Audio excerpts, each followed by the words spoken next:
Magandang buhay mga Lods, another day, another nature trip. Andito tayo ngayon sa Pugadlawin Beach Resort na matatagpuan sa Barangay Ibabang Pulo, Pagbilao, Quezon. Samahan nyo kami mga Lods.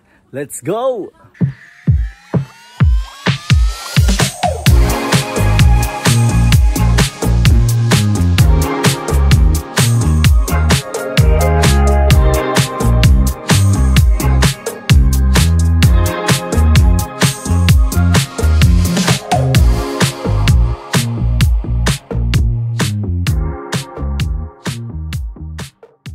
Okay, nandito tayo ngayon sa Baliwag, mga Lods. Dahil biglaan ang ating ganap for today's video. Yan po, labalep po. Tsaka yung manok. Manok. Sa buo. Kasabay sa buo na. Kakulay sa buo. Dalawang buo. Dalawahin mo na daw. Game po.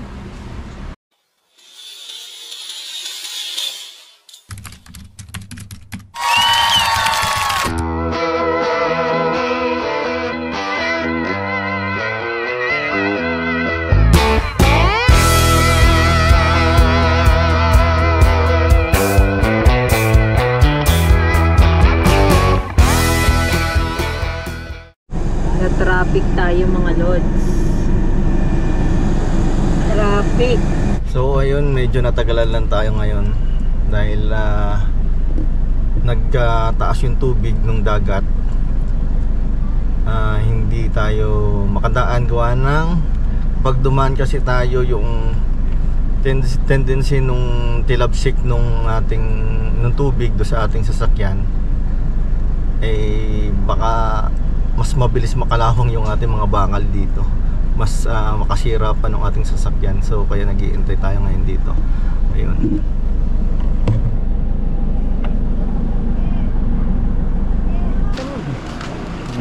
Tingnan natin dito. Grabe. Pagabol na. Parang sa bandang gitna ata mataas pa. Ito na po, swimming na, swimming.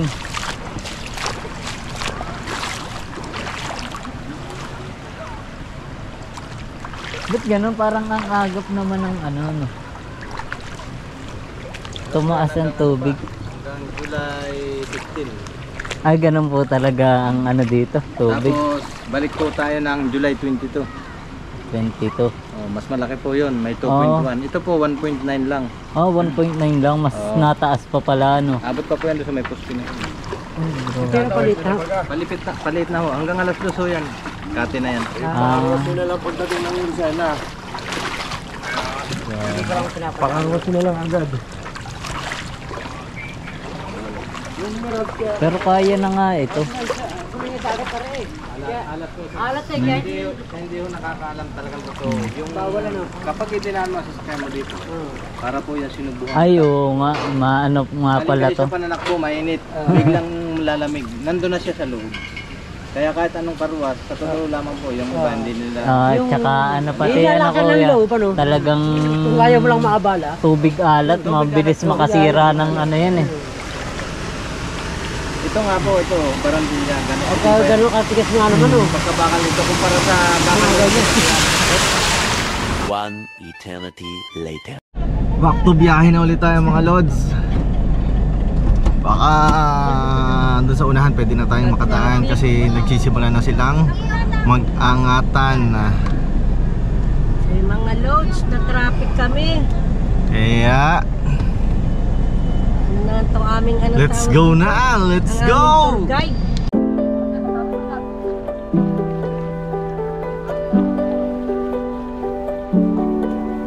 What if we could stop the pain from hurting? What if we knew that love could mend the spirit broken into reverse a broken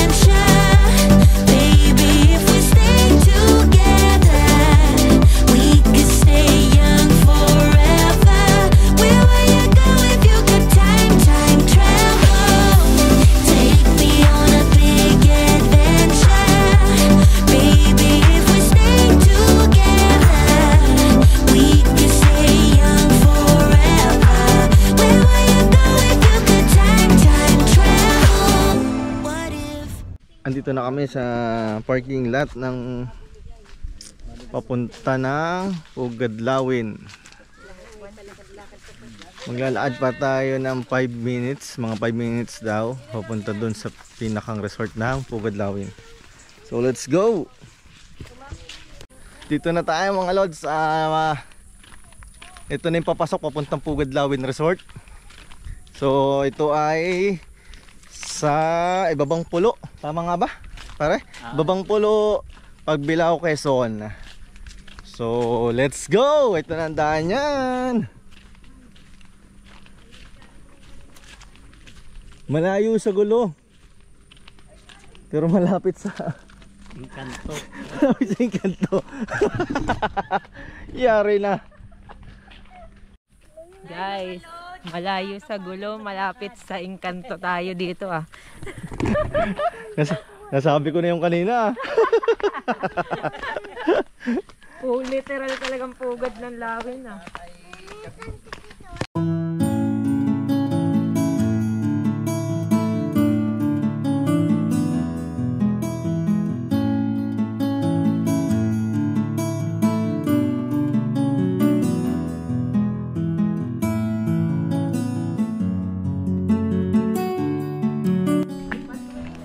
Pagdating naman natin dito sa medyo malapit na siguro to,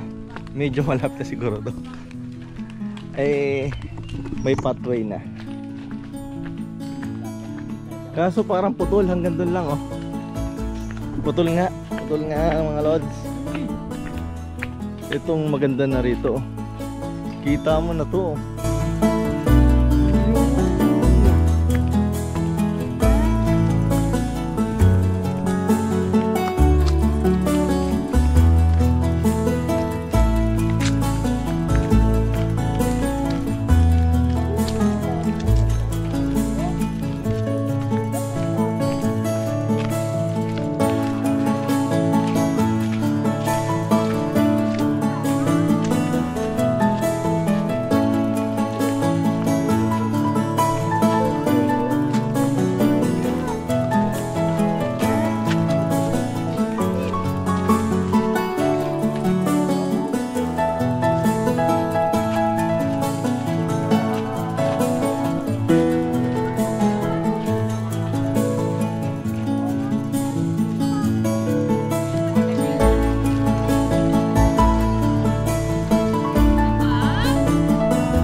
Dahil nandito na tayo sa ating destination, bago natin simulan ang tour, kumain muna tayo mga lods!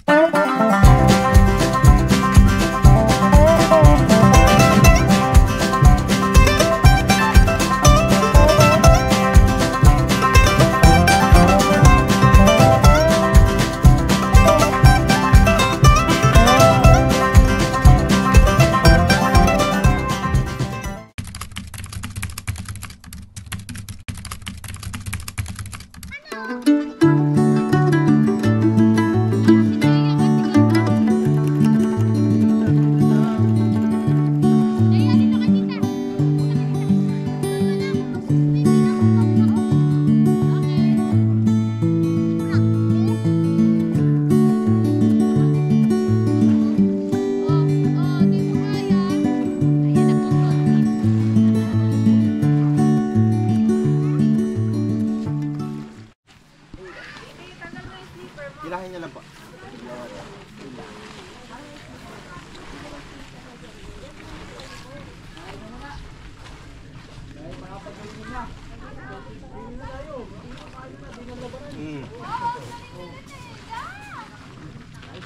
Tatayuan natin si mama ng tent at parang magpahinga na.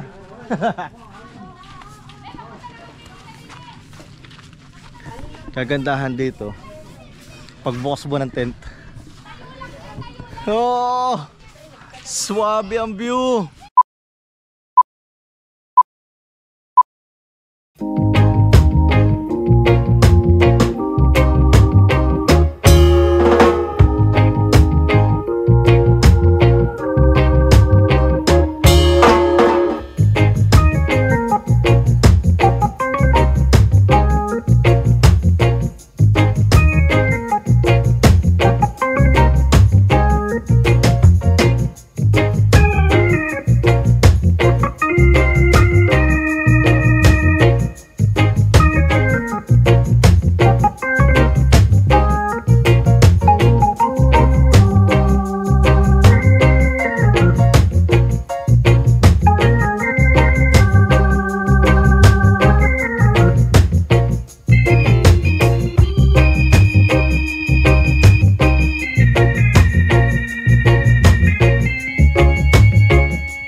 Castle? Oh, castle ni fish. Wow.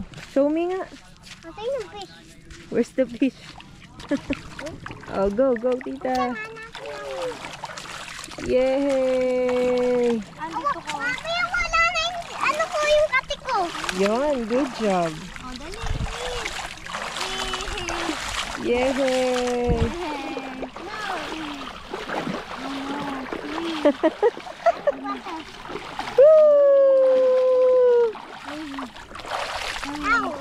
Uh-oh.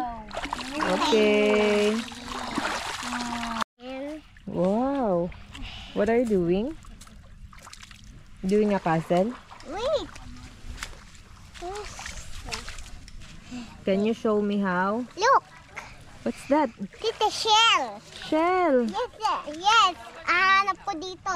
Wow. Oh, it's a shell. Shell ni mermaid. Shell ni mermaid. Iwan niya dito. Takot daw siya. Mga tao. But why? Sa sine, baka daw bugbugin. Okay na. Gawa ka na ng castle. Bye-bye. Wait. Lalagay ko dito. Ano ba yun? Apple. Wow. Akalain mo yung Daddy Lods, may ganito pala kagandang resort dito sa Pagbilao na hindi pa natin nadidiscover.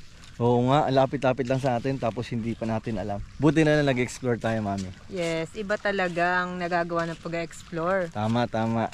Yung mga hindi natin nararating dapat natin puntahan yan para makita natin kung gaano kaganda. Tulad dito sa, anong tawag dito? Pugadlawin. Pugadlawin Beach Resort sa Pagbilao. Grabe. Sobrang peaceful. Ang ganda ng ang ganda ng buhangin, White puti. sand, di ba? Tapos yung kanyang damo talaga Bermuda grass talaga Kaya ang ganda tapos yung kasama mo pa ng mga niyog-niyog. Ang Tapos ganda. Ito pang malapit diyan. Bukod doon sa view may mga bakawan pa.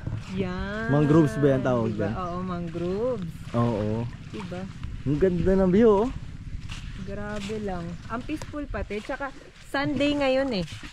Oo, Sunday. Expect mo punuan ng mga resort. Tama. Tapos dito hindi. Diba? Hindi pa siya totaling kilala kaya napakaganda. Hindi pa siya talaga yung hindi pa siya crowded, hindi pa siya ang tawag din kumbaga. Nasosolo mo pa yung resort. Oo, hindi mo pa yung sobrang dami na ba na kumbaga dinarayo na. Hindi eh.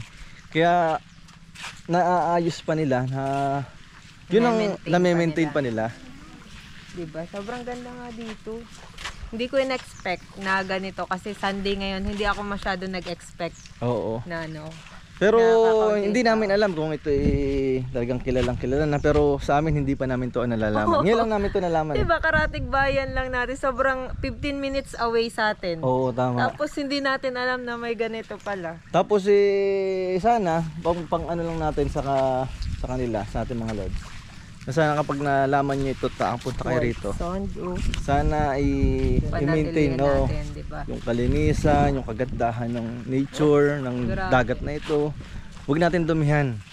Totoo yan. Sayang kasayang. Para pag doon sa mga natin, mga anak natin, mga apo, next generation.